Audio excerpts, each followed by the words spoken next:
ಕರ್ನಾಟಕ ರಾಜ್ಯದಲ್ಲಿ ಈಗಾಗಲೇ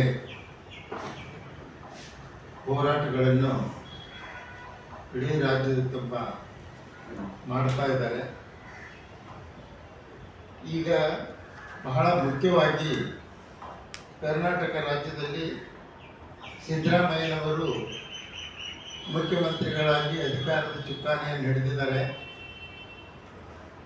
ಅವರ ರಾಜಕೀಯ ಇತಿಹಾಸವನ್ನು ನಾವು ಒಮ್ಮೆ ನೋಡಿದರೆ ನಮಗೆ ಗೊತ್ತಾಗ್ತದೆ. ಅವರು ಸ್ವಚ್ಛ ಆಡಳಿತವನ್ನು, ಭ್ರಷ್ಟಾಚಾರ ಮುಕ್ತ ಆಡಳಿತವನ್ನು ನಡೆಸಿಕೊಳ್ಳುತ್ತಾ ಬಂದಿದ್ದಾರೆ. ಇಲ್ಲಿಯವರೆಗೂ ಯಾವುದೇ ಅಂತಹ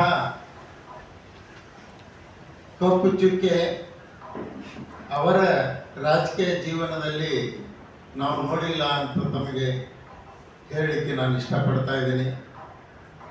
ಇಂಥ ಒಬ್ಬ ಸಿದ್ದರಾಮಯ್ಯನವರ ಮೇಲೆ ದುರುದ್ದೇಶದಿಂದ, ರಾಜಕೀಯ ಒಂದು ದುರುದ್ದೇಶದಿಂದ ಇವತ್ತು ನಮ್ಮ ಪತ್ರಿಕಾ ಮಿತ್ರರಿಗೆ ನಮಸ್ಕರಿಸುತ್ತಾ ಇವತ್ತಿನ ಪತ್ರಿಕಾ ಗೋಷ್ಠಿಯ ಬಗ್ಗೆ ಮಾತನಾಡಲು ಇಚ್ಛಿಸುತ್ತೇನೆ.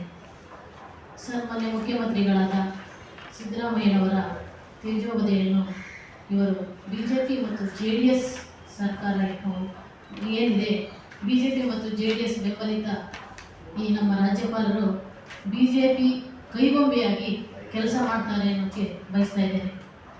ಯಾಕೆಂದರೆ ದೀನದಲಿತರ, ಶೋಷಿತರ, ಹಿಂದುಳಿದ ವರ್ಗದ ಧೀಮಂತ ನಾಯಕರಲ್ಲಿ ನಮ್ಮ ಸಿದ್ದರಾಮಯ್ಯನವರು ಎಂದರೆ ತಪ್ಪಾಗಲಾರದು.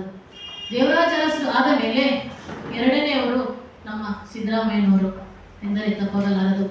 ಯಾಕಂದರೆ ಇವರಿಗೆ 5 ಗ್ಯಾರಂಟಿಗಳನ್ನ ಘೋಷಣೆ ಮಾಡಿ ನಮ್ಮ ರಾಜ್ಯದಲ್ಲಿ ಮಹಿಳೆಯರು ಒಳ್ಳೆ ನಮ್ಮ ಸಿದ್ದರಾಮಯ್ಯನವರಿಗೆ ಬೆಂಬಲವನ್ನು ಸೂಚಿಸ್ತಾ ಇದ್ದಾರೆ. ಹಿಂದುಳಿದ ವರ್ಗದ, ದೀನದಲಿತರ, ಶೋಷಿತರ ಸಮುದಾಯಗಳು ಸಹ ನಿನ್ನೆ ಪ್ರೊಟೆಸ್ಟ್ ಮಾಡಿದ್ದಾರೆ. ಅವರು ಹೆಚ್ಚು ಬೆಂಬಲವನ್ನು ಸೂಚಿಸ್ತಾ ಇದ್ದಾರೆ. ಯಾಕೆಂದ್ರೆ ಸಿದ್ದರಾಮಯ್ಯನವರು ಯಾವುದೇ ತಪ್ಪನ್ನು ಮಾಡಿಲ್ಲ, ಮುಂದೆ ಮಾಡೋದು ಇಲ್ಲ ಅಂತ ನಮ್ಮ ಉದ್ದೇಶ. ಹಾಗಾಗಿ ನಾವು ರಾಜ್ಯ ಕಾನೂನು ಮತ್ತೆ ಹೋರಾಟವನ್ನು ನಾವು ಮುಂದುವರಿಸ್ತೇವೆ. ಈ ರಾಜ್ಯಪಾಲರಿಗೆ ಪ್ರಾಸಿಕ್ಯೂಷನ್ಗೆ ಅನುಮತಿ ನೀಡಿದ್ದಾರೆ, ಅದನ್ನ ಈ ಕೂಡಲೇ ಹಿಂಪಡೆಯಬೇಕು ಅಂತ ನಮ್ಮ ಹೋರಾಟ, ಉಗ್ರ ಹೋರಾಟ ನಾವು ಕೈಗೊಳ್ತೇವೆ. ರಾಜ್ಯಾದ್ಯಂತ ನಮ್ಮ ವಕೀಲರ ಸಂಘ, ಕರ್ನಾಟಕ ರಾಜ್ಯ ಹಿಂದುಳಿದ ವಕೀಲರ ಸಂಘದ ಉಪಾಧ್ಯಕ್ಷೆಯಾಗಿ ನಾನು ಮಾತನಾಡುತ್ತಿದ್ದೇನೆ. ಯಾಕೆಂದರೆ ಈಗಾಗಲೇ ತುಂಬಾ ಹೋರಾಟಗಳು ನಡೆದಿವೆ. ಯಾಕಂದ್ರೆ ಒಬ್ಬ ಧೀಮಂತ ನಾಯಕರು ತೇಜೋವಧೆಯನ್ನ ಮಾಡೋದೆಂದರೆ ಎಲ್ಲರಿಗೂ ಬೇಜಾರು ಅನಿಸುತ್ತೆ. ಹಾಗಾಗಿ ನಮ್ಮ ಮುಖ್ಯಮಂತ್ರಿಗಳೇನಿದ್ದಾರೆ ಅವರು ಯಾವುದೇ ಕಪ್ಪು ಚುಕ್ಕಿಲ್ಲ ಅವರ ಮೇಲೆ. ಹಾಗಾಗಿ ಅವರ ಬೆಂಬಲವಾಗಿ ನಾವು ಹೋರಾಟ ಮಾಡಲು ಸದಾ ಸಿದ್ಧರಿದ್ದೇವೆ ಅಂತ ತಮ್ಮಲ್ಲಿ ಮನವಿ ಮಾಡಿಕೊಳ್ಳುತ್ತೇನೆ. ಈ ಕೂಡಲೇ ರಾಜ್ಯಪಾಲರು BJPಯ ಕೈಗೊಂಬೆಯಾಗಿ ಕೆಲಸ ಮಾಡುವುದನ್ನು ನಿಲ್ಲಿಸಿ ಕಾನೂನುಬದ್ಧವಾಗಿ ಕೆಲಸ ಮಾಡಬೇಕು ಅಂತ ತಮ್ಮಲ್ಲಿ ರಾಜ್ಯಪಾಲರಲ್ಲಿ ನಾನು ವಿನಂತಿ ಮಾಡಿಕೊಳ್ಳುತ್ತೇನೆ. ಏಕೆಂದರೆ ನಮ್ಮ ಈ ಕಾಂಗ್ರೆಸ್ ಸರ್ಕಾರ ಏನಿದೆ 136 ಸೀಟನ್ನ ಪಡೆದು ಬಹುಮತವಾಗಿ ಕೆಲಸ ಮಾಡ್ತಾ ಇದೆ. ಅದಕ್ಕಾಗಿ ಈ ಸರ್ಕಾರನ ಹೆಂಗಾದ್ರೂ ಮಾಡಿ ನಾವು ಕೆಡಬೇಕಲ್ಲ ಅನ್ನೋ ಉದ್ದೇಶದಿಂದ ಇವ್ರನ್ನ ಎದುರಾಗಿರುವಂತವ್ರು ಯಾರು ಇಲ್ಲ. ಸಿದ್ದರಾಮಯ್ಯನ ಎದುರಿಸುವಂತ ವ್ಯಕ್ತಿಗಳು ಯಾರು ಇಲ್ಲ.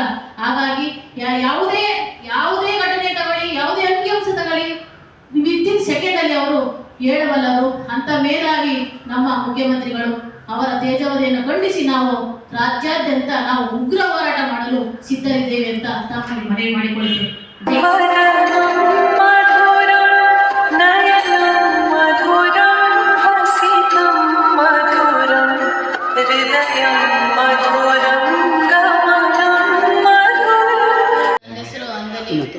ಕರ್ನಾಟಕ ರಾಜ್ಯ ಹಿಂದುಳಿದ ವರ್ಗಗಳ ವಕೀಲರ ಸಂಘದ ಉಪಾಧ್ಯಕ್ಷೆಯಾಗಿ ಮಾತನಾಡುತ್ತಿದ್ದೇನೆ. ಸನ್ಮಾನ್ಯ ಮುಖ್ಯಮಂತ್ರಿಗಳು ಶ್ರೀಮಂತ ಸಿದ್ದರಾಮಯ್ಯನವರ ವಿರುದ್ಧ ಪ್ರಾಸಿಕ್ಯೂಷನ್ಗೆ ಅನುಮತಿ ನೀಡಿರುವುದು ಖಂಡನೀಯ. ಘನವೆತ್ತ ರಾಜ್ಯಪಾಲರು ರಾಜಕೀಯ ನೀತಿ ನಿಯಮಗಳನ್ನು ಗಾಳಿಗೆ ತೂರಿ ಚುನಾಯಿತ ಸರ್ಕಾರ ಸಂವಿಧಾನ ಖಂಡನೀಯ. ಹಾಗಾಗಿ ನಾವು ನಮ್ಮ ಮುಖ್ಯಮಂತ್ರಿಗಳ ಬೆಂಬಲವಾಗಿ ರಾಜ್ಯ ವಕೀಲರ ಸಂಘ ಅಂದರೆ ರಾಜ್ಯ ಕರ್ನಾಟಕ ಹಿಂದುಳಿದ ವಕೀಲರ ಸಂಘ ಬೆಂಬಲವಾಗಿ ನಿಂತಿದ್ದೇವೆ. ಈ ಪ್ರಾಸಿಕ್ಯೂಷನ್ ಅನುಮತಿಯನ್ನು ರಾಜ್ಯಪಾಲರು ಹಿಂಪಡೆದೇ ಇದ್ದಲ್ಲಿ ನಾವು ಉಗ್ರ ಹೋರಾಟವನ್ನು ಕೈಗೊಳ್ಳುತ್ತೇವೆ ರಾಜ್ಯಾದ್ಯಂತ ಅಂತ ತಮ್ಮಲ್ಲಿ ವಿನಂತಿಸಿಕೊಳ್ಳುತ್ತೇನೆ.